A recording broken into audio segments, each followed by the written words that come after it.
Friends, welcome to nice academy. Today wonderful concept discussion చేద్దాం.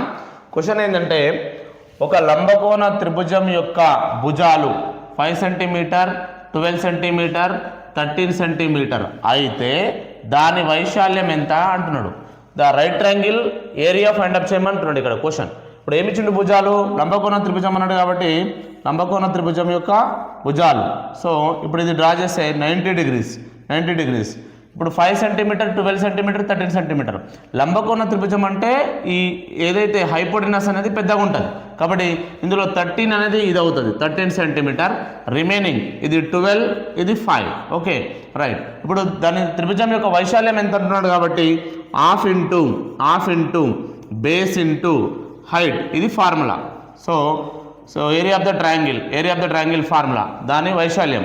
So half into base ఎంత ఇచ్చింది మనకి 5 into 12 height అనేది 12. చలో ఇప్పుడు ఏమవుతుంది? 2 టేబుల్లో 2 6 12, 5 6 30. అంటే ఆన్సర్ ఏమవుతుందంటే 30 అవుతుంది. దాని వైశాల్యం ఎంత అవుతుంది అంటే 30. Option B is a correct answer. Okay friends, ఈ వీడియో నచ్చినట్లయితే మీ ఫ్రెండ్స్కు షేర్ చేయండి, లైక్ చేయండి, సబ్స్క్రైబ్ చేయండి. Thank you so much.